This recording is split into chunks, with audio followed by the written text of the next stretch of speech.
এবারে রেকর্ড ভিড় হতে পারে গঙ্গাসাগর মেলাতে। তারই প্রস্তুতি খতিয়ে দেখলেন সেচ মন্ত্রী ও প্রশাসনের কর্তারা।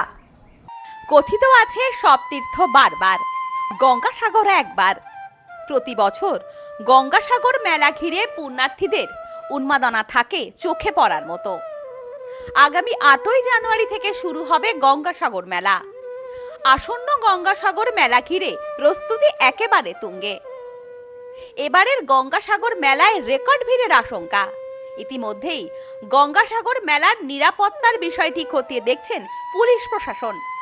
পাশাপাশি এদিন মেলার প্রস্তুতি খতিয়ে দেখলেন সেচ মন্ত্রীও। আসন্ন 2026 সালের গঙ্গাসাগর মেলা শুরু হতে চলেছে আগামী 8ই জানুয়ারি থেকে। এবারের গঙ্গাসাগর মেলা প্রশাসনের কাছে বাড়তি চ্যালেঞ্জ, কারণ এবছর দেশে মহাকুম্ভ যোগ নেই। প্রশাসনের ধারণা, কুম্ভ মেলা না থাকায় ভিন রাজ্য এবং দেশের বিভিন্ন প্রান্ত থেকে রেকর্ড সংখ্যক পুণ্যার্থী এবার গঙ্গাসাগর মেলায় ভিড় জমাবেন।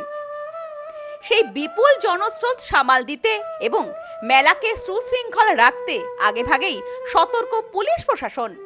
বিপুল জনপ্লাবন সামাল দিতে এবং তীর্থযাত্রীদের নিরাপত্তার কথা মাথায় রেখে রাজ্য সরকারের পক্ষ থেকে নেওয়া হচ্ছে নজিরবিহীন ব্যবস্থা। মেলার প্রস্তুতি সরেজমিনে খতিয়ে দেখতে সোমবার সাগরদ্বীপ পরিদর্শনে যান রাজ্যের সেচ মন্ত্রী মানস রঞ্জন ভূঁইয়া। বিডিও কানাই কুমার রাও সহ জেলা প্রশাসনের উচ্চপদস্থ আধিকারিকেরা সমস্ত বিষয়টি এদিন খতিয়ে দেখেন। এদিন সেচ মন্ত্রী কচুবেড়িয়া পয়েন্ট এবং গঙ্গাসাগর পয়েন্টের মতো গুরুত্বপূর্ণ এলাকাগুলি ঘুরে দেখেন।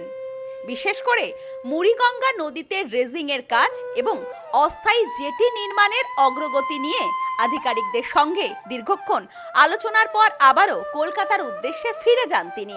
কাজের অগ্রগতিটা আমরা যে এক্সপেক্টেড টাইম লিমিট গুলো বেঁধে দিয়েছিলাম সে অনুযায়ী এগোচ্ছি কিনা বা কোনো জায়গায় ফাঁক থাকলো কিনা। আমাদের সর্বোচ্চ এবং উৎকৃষ্ট মানের ইঞ্জিনিয়ারকে আমরা তার হেডকোয়ার্টার থেকে তুলে নিয়ে এসে এখানে 1 মাস বসিয়ে দিয়েছি, সুমন্ত চ্যাটার্জিকে। সঙ্গে নিরঞ্জন বাবু আছেন, নিরঞ্জন সিং, ওর প্রচুর অভিজ্ঞতা।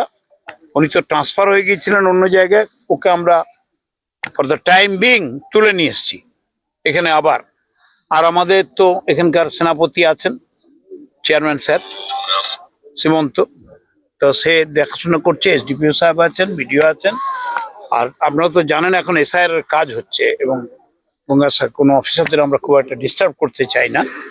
তো police force, engineering department, all in a compact unit আমরা কাজ করার চেষ্টা করছি। প্রস্তুত দেখলেন আজকে?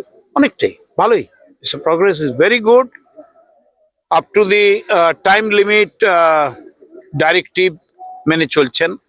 মেলার দিনগুলিতে কুয়াশা একটি বড় সমস্যা হয়ে দাঁড়ায়, যা নদী পারাপারে বিঘ্ন ঘটায়।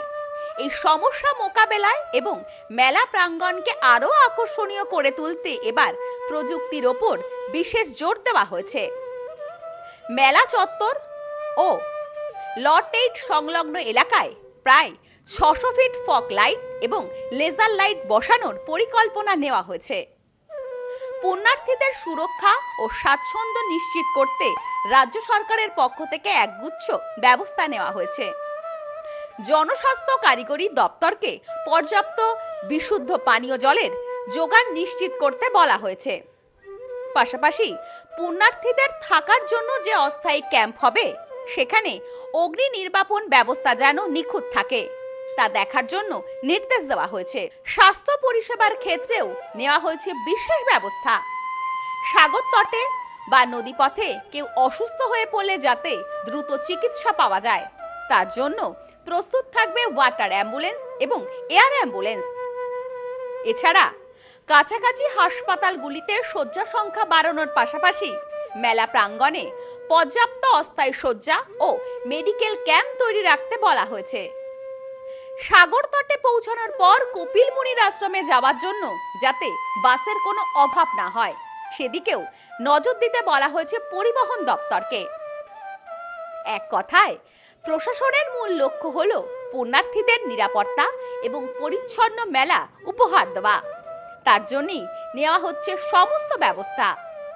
Bureau report, news no man's land, Gangasagar. Sampriti guest house hotel and restaurant. সমস্ত আধুনিক সুবিধাযুক্ত AC double bedroom, standard double bedroom, twin bedroom, deluxe double bedroom. আমাদের হোটেলেই রয়েছে বাঙালির খাবার সহ মাল্টি কুইজিন রেস্টুরেন্ট। শহরের মধ্যে অথচ সম্পূর্ণ নিরাপদ পরিবেশে থাকা খাওয়ার একমাত্র ঠিকানা Sampriti guest house hotel and restaurant, Chakdah road, টবাজার, বনগাঁ। ফোন 03215257603।